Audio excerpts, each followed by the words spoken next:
போதெல்லாம் வாடிய உயிர்ம நேயர், சனாதனத்திற்கு எதிராக சமத்துவ சன்மார்க்கம் கண்ட புரட்சியாளர், தமிழர் மெய்யியல் மீட்பர், திருவருட் செல்வர் வள்ளல் பெருமானார் வாழ்ந்து வழிகாட்டிய வடலூரில் கோடி மக்கள் கூடி பேருருள் பெற்றிட தம் திருக்கரங்களால் உருவாக்கிய பெருவெளியை ஆய்வு மையம் என்ற பெயரில் ஆக்கிரமிக்க துடிக்கும் திமுக அரசை கண்டித்தும், கட்டுமான பணிகளை நிரந்தரமாக நிறுத்தக் கோரியும் தெய்வத்தமிழ் பேரவை மற்றும் நாம் தமிழர் கட்சியின் வீரத்தமிழர் முன்னணி இணைந்து முன்னெடுக்கும் மாபெரும் கண்டன ஆர்ப்பாட்டம். தலைமை தமிழ் தேசிய பேரியக்க தலைவர், தெய்வத்தமிழ் பேரவையின் ஒருங்கிணைப்பாளர் ஐயா பே. மணியரசன் அவர்கள். கண்டன பேருரை நாம் தமிழர் கட்சியின் தலைமை ஒருங்கிணைப்பாளர் செந்தமிழன் சீமான் அவர்கள்.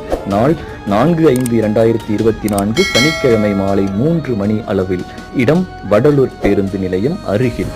மானத் தமிழரெல்லாம் மறக்காமல் கூடுவோம்.